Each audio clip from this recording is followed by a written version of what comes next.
ಮಂಜಮ್ಮ ನನಗಿನ್ನೂ ನೆನಪಿದೆ, ಮೊನ್ನೆ ಬಂದಾಗ ಎಷ್ಟು ಹತ್ಬಿಟ್ರು, ಎಷ್ಟು ಹೆದರ್ಕೊಂಡ್ಬಿಟ್ಟಿದ್ದೆ ನಾನು ಅಂತ ಹತ್ರು. ಇವತ್ತು ನೋಡಿ ಎಷ್ಟು ಚೆನ್ನಾಗಿ ಖುಷಿಯಾಗಿ ಹಾಡು ಹಾಡಿದ್ರು ಮಂಜಮ್ಮ. ರತ್ನಮ್ಮವ್ರೆ, ಹೇಗೆ ಹಾಡಿದ್ರಿ? ಚೆನ್ನಾಗಿ ಆಡ್ಬೇಕ. ಏನಂತಿದ್ದಾರೆ ಮಂಜಮ್ಮ? ಚೆನ್ನಾಗಿ ಆಡ್ತಾವ್ರಕ್ಕ.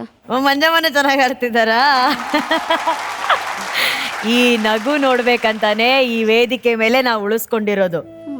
ತೀರ್ಪುಗಾರರೇ ಹಾಗೂ ಮಹಾಗುರುಗಳೇ, ಇವರನ್ನ ಆಡಿಷನ್ಸ್ಗೆ ಕರ್ಕೊಂಬಂದು ಶೂಟಿಂಗ್ ಎಲ್ಲ ಆಗಿ ಟೆಲಿಕಾಸ್ಟ್ ಆದ್ಮೇಲೆ ಇಡೀ ಕರ್ನಾಟಕ ಇವರ ಮೇಲೆ ತೋರಿಸಿರುವಂತಹ ಪ್ರೀತಿ ಅನ್ಇಮ್ಯಾಜಿನೇಬಲ್, ಊಹೆಗೂ ಮೀರಿದ್ದದು.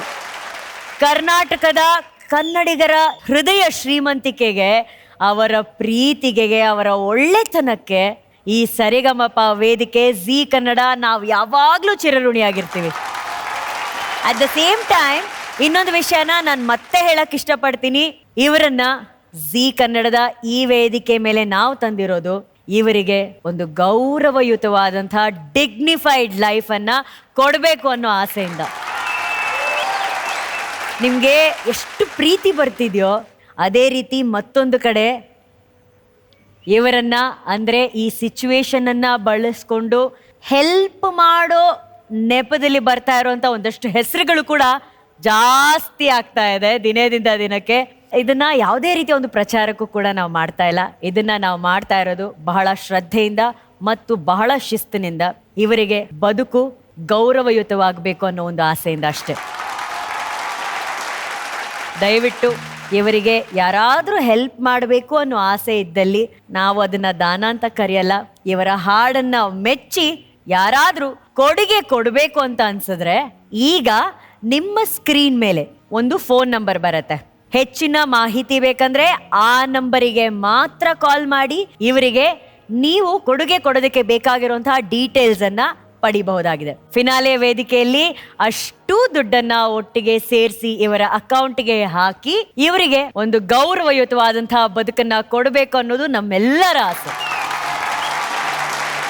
ಇನ್ನೊಂದು ವಿಷಯ, ಅರ್ಜುನ್ ಜನ್ಯ ಸರ್ ನಮಗೆ ಗೊತ್ತಾಗ್ದಂಗೆನೆ ನಮ್ಮ ಮನೆಗೆ ರೇಷನ್ ತಲುಪಿಸಿದ್ದಾರೆ. ಅವರು ಚೆನ್ನಾಗಿಲ್ಲ ಅಂತ ಭಾವಿಸ್ತೀನಿ. So cute. ನಾನು ಅವತ್ತೇ ಹೇಳ್ದಂಗೆ ಅರ್ಜುನ್ ಸರ್ ಹಸಿವು ನೀಗ್ಸೋದಿದೆಯಲ್ಲ ಅದು ಹೃದಯ ಶ್ರೀಮಂತಿಕೆ ಬೇಕು ಅರ್ಜುನ್ ಸರ್. ಇಲ್ಲಿ ಹೇಳೋದು ಒಂದು ಕಡೆ, ಅದು ವೆರಿ ನೆಕ್ಸ್ಟ್ ಡೇ ಅವರ ಮನೆಗೆ ಅವರ ಬೇಕಾಗಿರುವಂತಹ ಪದಾರ್ಥಗಳನ್ನು ಕಳಿಸಿ ಅವರ ಹಸಿವಿಗೆ ಸ್ಪಂದಿಸಿರುವಂತಹ ವಿಷಯ ಇದೆಯಲ್ಲ, ಹ್ಯಾಟ್ಸ್ ಆಫ್. ಈಗ ಈ ಪರ್ಫಾರ್ಮೆನ್ಸ್ ಹೆಂಗಿತ್ತು ವಿಪಿ ಸರ್? ಚಪ್ಪಾಳೆ ಹೊಡಿರಪ್ಪ ಅನ್ಸತಿ. ಈ ಚಪ್ಪಾಳೆ ನಿಮ್ಮ ಈ ಪರಿಸ್ಥಿತಿಗಲ್ಲ, ನಿಮ್ಮ ಒಳಗಡೆ ಇರುವ ಆ ಸರಸ್ವತಿಗೆ. ಅರ್ಜುನ್ ಸರ್. ರತ್ನಮ್ಮ ಅವರೇ, ಮಂಜಮ್ಮ ಅವರೇ, ಹೇಗಿದ್ದೀರಾ? Thank you sir. ನಮ್ಮ ಮನೆಗೆ ರೇಷನ್ ನೀನೇನು ಥ್ಯಾಂಕ್ಸ್ ಅಂತಿದ್ದೀಯ. ಏನು ಮಾಡಿಲ್ಲ. ಏನು ಗೊತ್ತಾ, ನನಗೊಂದು ಪ್ರಶ್ನೆ ಇದೆ. ನಾನು ಅವತ್ತು ನೀವು ಹಾಡಿದ್ಮೇಲೆ ಒಂದು ಮಾತು ಹೇಳಿದ್ರಿ ನೀವಿಬ್ಬರು. ಅದೇನಕ್ಕೆ ದೇವರು ನಮ್ಗೆ ಇಷ್ಟು ಶಿಕ್ಷೆ ಕೊಟ್ಟ, ದೇವ್ರು ಇದಾನೋ ಇಲ್ವೋ ಗೊತ್ತಿಲ್ಲ, ಈ ಥರ ಯಾಕೆ ಮಾಡ್ದ ಅಂತ ನಮ್ಗೆ ಅನಿಸುತ್ತೆ ಸರ್ ಅಂತ ಹೇಳಿದ್ರಿ. ದೇವರು ದೈವಶಕ್ತಿ ಒಂದು ಸತಿ ಕೊಡಬೇಕು ಅಂತ ಡಿಸೈಡ್ ಮಾಡಿಬಿಟ್ರೆ ಎಲ್ಲರೂ ತೊಗೊಂಡೋಗಿ ಅವ್ರ ಮನೆಗೆ ಕೊಡ್ಬೇಕು, ಹಂಗೆ ಮಾಡ್ಬಿಡ್ತಾನೆ.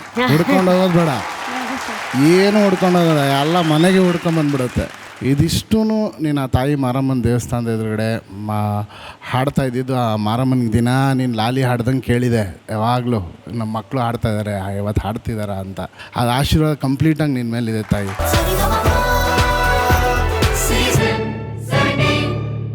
ಆರಾಮಿದ್ದೀರಾ? ಆರಾಮಿದ್ದೀನಿ ಮೇಡಮ್. ಎಷ್ಟು ಕಾನ್ಫಿಡೆಂಟ್ ಆಗಿ ಕಾಣಿಸ್ತಾ ಇದ್ದಾರೆ ಇವತ್ತು ಅವ್ರು. ನೋಡಿ sir, yet again thanks to VP sir. Puttaraj ಗವಾಯಿಗಳ ಆಶೀರ್ವಾದ ಜೊತೆ ವೇದಿಕೆ ಮೇಲೆ ಮೊದಲ ಆಕ್ಚುಯಲ್ ಪರ್ಫಾರ್ಮೆನ್ಸ್ ಅನ್ನ ನೀಡಿದಿರಾ. ಹೇಗೆ ಅನಿಸ್ತಾ ಇದೆ ನಿಮ್ಗೆ? ತುಂಬಾ ಖುಷಿ ಆಗ್ತಿದೆ ಮೇಡಮ್. ಇಲ್ಲಿವರೆಗೂ ಬಂದು ಅಜ್ಜಾರ್ ಹಾಡು ಹಾಡಿದ್ದೆ ನನಗೆ ಬಹಳ ಅಂದ್ರೆ ಬಹಳ ಖುಷಿ ಆಗಕತ್ತೈತ್ರಿ ಮೇಡಮ್. ಯಾಕಂದ್ರೆ ಪರಮಾತ್ಮನಿಗೆ ಬೇಡವಾದ ಮಕ್ಕಳನ್ನ ತಾಯಿ ಹೊಟ್ಟೆ ಒಳಗೆ ಹುಟ್ಟಿಸ್ತಾನ್ರಿ ಮೇಡಮ್. ಕಣ್ಣಿಲ್ದವರು, ಕಾಲಿಲ್ದವರು, ನಮ್ಮಂತ ಅಂಧನಾಥರು ತಾಯಿಗೆ ಬೇಡವಾಗೋರು ನಾವು. ಆ ತಾಯಿನೇ ಪರಮಾತ್ಮನಿಗೆ ಶಾಪ ಹಾಕ್ತಾಳೆ. ಎಂಥ ಮಕ್ಕಳನ್ನ ಕೊಟ್ಬಿಟ್ಟೆ ನನಗೆ ಅಂತಂತೇಳಿ ಪರಮಾತ್ಮನಿಗೆ ಶಾಪ ಹಾಕಿದಾಗ ಆ ಪರಮಾತ್ಮ ಹೇಳ್ತಾನೆ, ಈ ಭೂಲೋಕದಲ್ಲಿ ಇನ್ನೊಬ್ಬರು ಇದ್ದಾರೆ, ಅದು ಪಂಚಾಕ್ಷರಜ್ಜ ಪುಟ್ಟಯ್ಯಜ್ಜ. ಅವರು ನೀನು ಮಾಡೋಕ್ಕಾಗದೇ ಇರೋ ಕೆಲಸನ ಅವ್ರು ಮಾಡ್ತಾರೆ. ಪಂಚಾಕ್ಷರಜ್ಜ ಪುಟ್ಟಯ್ಯಜ್ಜ ಹೆತ್ತ ತಾಯಿಗೆ ಬೇಡವಾದ ಮಕ್ಕಳನ್ನ ತನ್ನ ಜೋಳ್ಗಿಗೆ ಹಾಕೊಳ್ರಿ ಅಂತಂತ ಹೇಳಿ ಅವರು ಊರು ಅಡ್ಡಾಡಿ ತನ್ನ ಜೋಳ್ಗಿಯೊಳಗ ಅಂಧನಾಥ್ ಮಕ್ಕಳನ್ನ ಅವ್ರು ಹಾಕೊಂತಾರ. ಅಂತ ಶಕ್ತಿ ಇರೋದು ಅದು ಪಂಚಾಕ್ಷರಜ್ಜ ಅವರಿಗೆ, ಪುಟ್ಟಯ್ಯಜ್ಜ ಅವರಿಗೆ. ಸೊ ಈ ಮಕ್ಕಳನ್ನ ಹೋಗಿ ಅಲ್ಲೇ ಬಿಡ್ರಿ ಅಂತ ಎಲ್ಲ ತಾಯಿಯವರಿಗೆ ಅವ್ರು ಹೇಳಿದಾಗ ನಾವು ಆ ಆಶ್ರಮಕ್ಕೆ ಸೇರ್ತೀವಿ. ಆ ಆಶ್ರಮದಲ್ಲಿ ನಮಗೆ ಸಾಧ್ಯವಾದಷ್ಟು ಸೇವಾ ಮಾಡ್ತೀವಿ. ಸೇವಾ ಮಾಡಿ ಆ ಸೇವಾದ ಪ್ರತಿಫಲನೇ ಇಲ್ಲಿವರೆಗೂ ನಾನು ಬಂದು ನಿಂತು ಹಾಡ್ತಾ ಇದ್ದೀನಿ. ನನಗೆ ಬಹಳ ಖುಷಿ ಆಗ್ತಿದೆ ಮೇಡಮ್. ಸರ್ವಜ್ಞ ಅವರೇ, ಅವರ ಭಾವಚಿತ್ರ ಅದೇನ್ ಡಾಲರ್ ಇದೆ ಅದನ್ನ ನೀವು ಕೊರಳಿಗೆ ಹಾಕೊಂಡಿದ್ದೀರಾ. ನನ್ನ ಜೀವ ಇರೋವರೆಗೂ ನನ್ನ ಕೊಳ್ಳಲ್ಲಿ ಅಜ್ಜೋರ್ ಲಾಕ್ ಇಟ್ಟಿರ್ತದೆ ಇರ್ತಲ್ಲ. ಅದಷ್ಟೇ ಅಲ್ಲ, ಅವ್ರು ನಿಮ್ ಕಂಠದಲ್ಲೇ ಕುತ್ಕೊಂಡು ಹಾಡ್ತಾ ಇದಾರೆ ಸರ್ವಜ್ಞ ಅವರೇ. ಇವತ್ತು ಹಾಡಿದ್ರು ಅವ್ರು ನಿಮ್ ಜೊತೆ ಇಲ್ಲಿ. ನಿಜಕ್ಕೂ ಧನ್ಯವಾದಗಳು. ವಿಪಿ ಸರ್, ನಿಮ್ಮಿಂದಾನೇ ಶುರು ಮಾಡೋಣ ಸರ್. ಸರ್ವಜ್ಞನ ಈಗ ಅವನು ನುಡಿದಂತಹ ಮಾತುಗಳು ಇದೆಲ್ಲ ಕೇಳಿದಾಗ ಒಬ್ಬ ಸರ್ವಜ್ಞನೇ ಈ ರೀತಿ ಮಾತಾಡಲಿಕ್ಕೆ ಸಾಧ್ಯ ಅಂತ ನನಗನ್ನಿಸ್ತು. ಯಾಕೆಂದ್ರೆ ಜೀವನದ ಒಂದು ವಿಸ್ತಾರವಾದ ಚಿತ್ರ ಅವನು ನೋಡ್ತಾನೋ ಅವನಿಗೆ ಸಣ್ಣ ಸಣ್ಣ ವಿಷಯಗಳಲ್ಲಿ ಯಾವುದೇ ನೋವು ಸಿಗಲ್ಲ. ಯಾಕಂದ್ರೆ ಅವನು ನೋಡೋದೇ ವಿಸ್ತಾರವಾದಂತಹ ಒಂದು ಕ್ಯಾನ್ವಾಸ್. ಆ ಶಕ್ತಿ ನಿಮ್ಮಲ್ಲಿದೆ. ಚೆನ್ನಾಗಿ ಪ್ರಾಕ್ಟೀಸ್ ಮಾಡಿ. ಧನ್ಯವಾದಗಳು. ಧನ್ಯವಾದ. ಅರ್ಜುನ್ ಸರ್, ಸರ್ವಜ್ಞವ್ರೆ, ಯಾವುದೇ ಮನುಷ್ಯನಿಗೂ ನಿನ್ನ ಕೈಯಲ್ಲಿ ಆಗಲ್ಲ ಅಂತಂದ್ರೆ ಅವನಿಗೆ ಛಲ ಹುಟ್ಟುತ್ತೆ. ಬಟ್ ಯಾರಿಗಾದ್ರೂ ಸ್ವಲ್ಪ ನಿನ್ನ ಕೈಯಲ್ಲಿ ಆಗುತ್ತೆ, ನೀನು ಮಾಡ್ಬೋದು ಅಂದ್ರೆ ಅವನ ಆತ್ಮಕ್ಕೆ ಒಂದು ಬಲ ಹುಟ್ಟುತ್ತೆ. ಆ ಬಲನೇ ಇವತ್ತು ನಿಮ್ಮನ್ನ ಈ ಥರ ಆಡಿಸಿದ್ರು. ಭಾಳ ಚೆನ್ನಾಗಿ ಕೆಲವು ಜಾಗಗಳಂತೂ ಅದ್ಭುತವಾಗಿ ಆಡಿದ್ರಿ. ಒಳ್ಳೇದಾಗಲಿ ನಿಮಗೆ, ನಿಮ್ಮ ಕುಟುಂಬಕ್ಕೆ, ನಿಮ್ಮ ಸಂಗೀತಕ್ಕೆ. ದೇವ್ರು ಯಾವಾಗಲೂ ನಿಮ್ಮ ಜೊತೆಲಿರಲಿ. ಧನ್ಯವಾದ. ಸರ್ವಜ್ಞ ಅವರೇ, ಇವತ್ತು ಈಗ ಏನ್ ನೀವು ಹಾಡಿದ್ರಲ್ಲ, ಈ ಹಾಡನ್ನ ನೀವು ಅಂದ್ರೆ ಆ ಹಾಡಿನ ಬಗ್ಗೆ ಹೇಳಿ. ಎಲ್ಲಿ ಕಲ್ತಿದ್ದು, ಎಲ್ಲಿ ಹಾಡ್ತೀರಿ ಈ ಹಾಡನ್ನೆಲ್ಲ ನೀವು? ನಾನು ಬಂದಾಗ ಅಜ್ಜವ್ರು ಇದ್ದಾರೆ ಮೇಡಮ್. ನಾನು ಸ್ಟಾರ್ಟಿಂಗ್ ಬರೇ ಭಿಕ್ಷೆ ಕಡ್ಡಾಡ್ತಿದ್ದೆ ಮೇಡಮ್. ಭಿಕ್ಷೆ ಅಂದ್ರೆ ದಾಸೋಹ ಭಿಕ್ಷೆ ರೀ ಮೇಡಮ್. ಹಳ್ಳಿಗೆ ಹೋಗ್ತೀವ್ರಿ ಮೇಡಮ್ ಜಾಸ್ತಿ. ಅಲ್ಲೆಲ್ಲ ಸಾಯಂಕಾಲ ಸಂಗೀತ ಮಾಡ್ತೀವ್ರಿ. ಆ ಭಿಕ್ಷದಲ್ಲಿ ಇದೇ ಹಾಡನ್ನ ನಾನು ಜಾಸ್ತಿ ಹಾಡ್ತಿದ್ದೆ. ನಾನೇ ಹೋಗಿರಿ ಹಿಂಗಿಂಗ್ರಿ ಪುಟ್ಟಯ್ಯಜ್ಜವ್ರ ಮಟ್ಟಕ್ಕೆ ದಾಸೋಕ್ರಿ. ದಿನನಿತ್ಯ ದಾಸೋಕ್ ನೀವು ನಿಮ್ಮ ಕೈಲಿ ಆದಷ್ಟು ದಾನ ಮಾಡ್ರಿ ಅಂದ್ರೆ ಯಾರು ಸಾಲಿ ಕಲೀಲಾರ್ದರು ಅಲ್ಲಿ ಸಾಮಾನ್ಯ ಜನರ ಕಣದಲ್ಲಿ ಇರ್ತಾರೆ. ಏನು ವಿಚಾರ ಮಾಡೋದಿಲ್ಲ. ಪುಟ್ಟಯ್ಯಜ್ಜವ್ರ ಮಟ್ಟಕ್ಕಂದ್ರೆ ಸಾವಿರಾರು ಜನ ಕಣ್ಣಿಲ್ದವ್ರು ಇರ್ತಾರೆ, ಅಂಧನಾರ್ಥರು ಇರ್ತಾರೆ ಅಂತ ಹೇಳಿ ಚೀಲಗಟ್ಲೆ ಗಾಡಿಗೆ ಹಾಕ್ತಾರೆ. ಚೀಲಗಟ್ಲೆ ಗಾಡಿಲಿ ಹಾಕಿದ್ದನ್ನ ಅದನ್ನೇ ನಾವು ಮಠಕ್ಕೆ ತಂದು ಅದನ್ನೇ ವರ್ಷನ್ಗಟ್ಲೆ ನಮ್ಮ ದಾಸು ಅಡ್ಗಿಗೆಲ್ಲ ಇದು ಮಾಡ್ಕೊಂತೀವ್ರಿ ಮೇಡಮ್. ನಾನು ಅಲ್ಲಿ ಅಭ್ಯಾಸ ಮಾಡೋದು 1-2 ತಾಸು ಅಷ್ಟೇ ರೀ.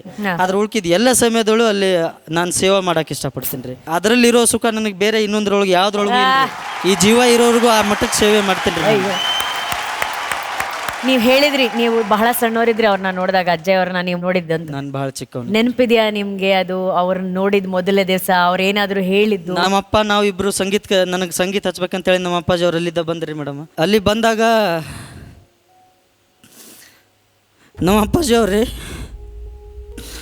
ನನಗೆ ಹಾರ್ಮೋನಿಯಂ ಕೊಡ್ಸಕ್ಕೆ ಅವ್ರ ಹತ್ರ ದುಡ್ಡು ಇರಲಿಲ್ಲ ರೀ ಮೇಡಮ್. ಅವ್ರ ಹತ್ರ ಹಾರ್ಮೋನಿಯಂ ಕೊಡ್ಸಕ್ಕೆ ದುಡ್ಡು ಇರಲಾರ್ದಾಗ ರೀ ಮೇಡಮ್, ಗಜೇಂದ್ರಗಡ ಅಂತ ಒಂದು ಊರು ಬರ್ತದೆ ರೀ. ಅಲ್ಲಿ ಹಾರ್ಮೋನಿಯಂ ಕೇಳಿದಾರೆ. ಅವ್ರು 10,000 ರೂಪಾಯಿ ಅಂದಾರೆ. ಆ ಹಾರ್ಮೋನಿಯಮನ 10,000 ರೂಪಾಯಿ ಅಂದಾಗ ರೀ ನಮ್ಮ ಅಪ್ಪಾಜಿ ಅವ್ರ ಹತ್ರ 3,000 ರೂಪಾಯಿ ಐತೆ ರೀ. ಲಾಸ್ಟ್ ಎಷ್ಟು ಕೊಡ್ತೀರಿ ಹಾರ್ಮೋನಿಯಂ ಅಂತ ಕೇಳಿದಾಗ ರೀ ನಮ್ಮ ಅಪ್ಪಾಜಿ ಅವ್ರಿಗೆ 8,000 ರೂಪಾಯಿ ಲಾಸ್ಟ್ ಕೊಡ್ತೀವಿ ಅಂತಂತಂದ್ರಿ. ಆ 8,000 ರೂಪಾಯಿ ನಮ್ಮ ಅಪ್ಪಾಜಿ ಏನೂ ವಿಚಾರ ಮಾಡಲಿಲ್ಲ. ನೀನು ಮಠಕ್ಕೆ ಹೋಗೋಣ, ಅಜ್ಜವ್ರನ್ನ ಭೇಟಿ ಆಗೋಣ, ಏನೇನಂತಾರಂತಂತ ಹೇಳಿ ನನ್ನನ್ನು ಮಠಕ್ಕೆ ಬಿಟ್ಟರೆ ವಾಪಸ್ ಹೋದ್ರಿ. ಅವರು ವಾಪಸ್ ಹೋಗಿ ಆ 3,000 ರೂಪಾಯಿ ತನ್ನಲ್ಲಿ ಇಟ್ಕೊಂಡು ನನಗೆ ಮಠಕ್ಕೆ ಅಡ್ಮಿಷನ್ ಮಾಡಿಸಿರಿ. ವಾಪಸ್ ಹೋಗಿ ಇನ್ನೊಬ್ಬರು ಹೊಲದಲ್ಲಿ ಹೋಗಿ ದುಡ್ದ್ರಿ. ಅವರು ದುಡ್ಡು ರೆಡಿ ಮಾಡ್ಕೊಂಡು ಬಂದು ನನಗೆ ಹಾರ್ಮೋನಿಯಂ ಕೊಡಿಸೋದ್ರಿ ನಮ್ಮ ಅಪ್ಪಾಜಿ ಅವರು.